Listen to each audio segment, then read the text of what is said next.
Kikou, mes petits followers chéris. Aujourd'hui, je voudrais vous parler d'une chaîne YouTube que je viens de découvrir. Elle s'appelle Info ou Mytho. C'est formidable. Mais qu'est-ce que tu fais? Je fais l'influenceuse virtuelle, pour promouvoir la chaîne, comme on avait dit. Mais non, on pouvait le faire entièrement avec l'IA, t'avais pas besoin de te déguiser. Ah bon? C'est pas drôle, l'IA.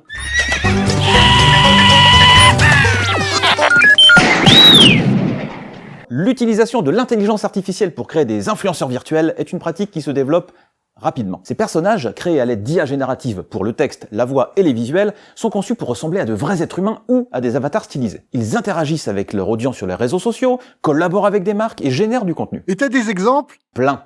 Mais j'en ai sélectionné que quelques-uns, sinon la vidéo fera 1 heure. Créée par une entreprise américaine, Lil Miquela a une apparence humaine réaliste et est présentée comme une jeune femme influente dans la mode. Elle collabore avec des marques prestigieuses, pose pour des campagnes publicitaires et discute avec des abonnés comme si elle était une vraie personne.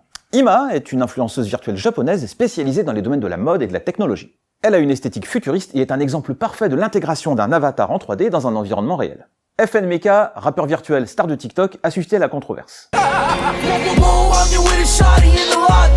Certains l'accusaient en effet de véhiculer des stéréotypes racistes sur les personnes noires, et de prendre au passage la place de vrais artistes humains. Ok, mais à part ça, en quoi ça pose problème? Le premier problème est presque d'ordre philosophique, c'est celui de l'illusion de la réalité. En effet, ces influenceurs virtuels brouillent la frontière entre le réel et le fictif, souvent sans dévoiler leur nature artificielle. Un utilisateur non informé peut croire qu'il interagit avec une vraie personne, ce qui suscite un sentiment de proximité et de confiance, reposant sur une tromperie. En suivant les bons conseils de ses faux amis, on peut se retrouver manipulé et dans le pire des cas, piégé dans une arnaque type achat de Bitcoin.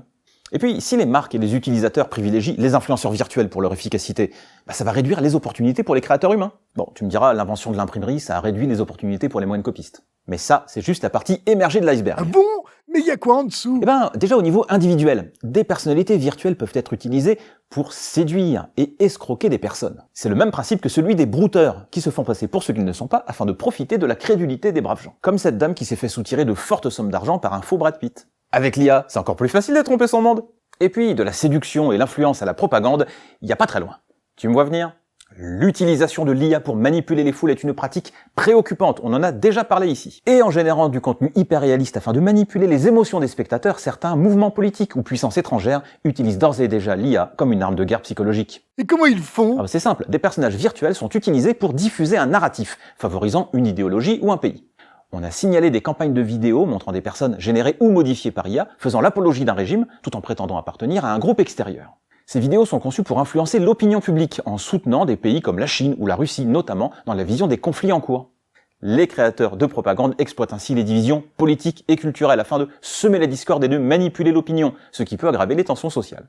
Et c'est le but, miner la cohésion des pays occidentaux. Utiliser l'IA pour mener des opérations de désinformation a un gros avantage. Ça coûte pas cher.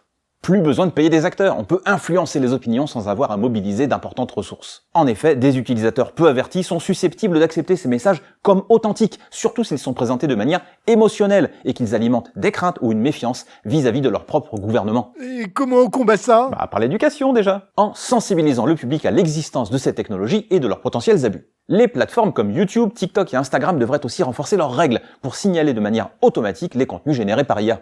Par exemple avec des algorithmes analysant les incohérences dans des vidéos ou les métadonnées associées. Bref, si je résume.